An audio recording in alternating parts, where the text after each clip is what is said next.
More than 11,000 homes across the country have been lying empty for longer than a decade despite the housing crisis and rising homelessness, according to new research by the Liberal Democrats.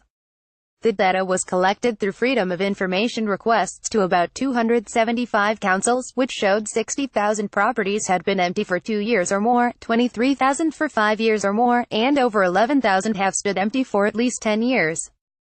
Cable, leader of the Liberal Democrats, told The Guardian, at a time when the homelessness crisis is worsening and more people are sleeping out in the cold on our streets, it is a national scandal that thousands of homes across the country are sitting empty.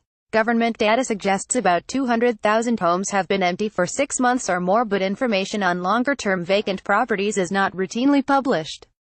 The Lib Dem research also showed that just 1 in 13 councils are making use of empty dwelling management orders, EDMO, the powers that can be used by local authorities to take over properties that have been empty for at least 6 months. Only 19 of the 247 councils in England and Wales that responded had used an EDMO in the past 5 years. Of these, only 6 had used one in the past year. In total, councils returned about 23,000 empty homes back into use, including through direct action and the work of empty home teams. The Liberal Democrats are calling for reform of EDMOs and tougher powers for local councils to be able to bring long-term empty homes back into use.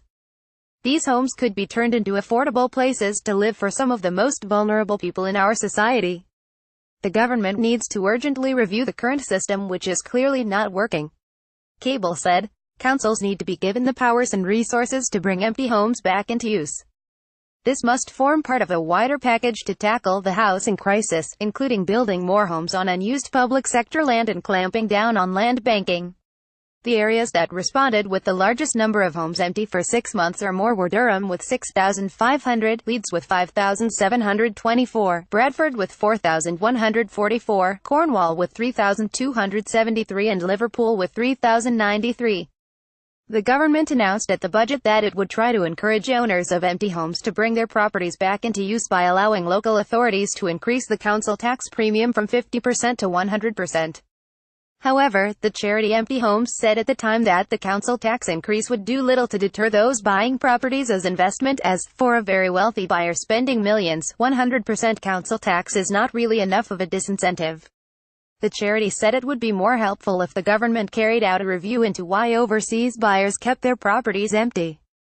A spokesman for the Department for Communities and Local Government said, "We've given councils a range of powers to bring empty homes back into use, and the number of empty homes is down a third since 2010 to its lowest since records began.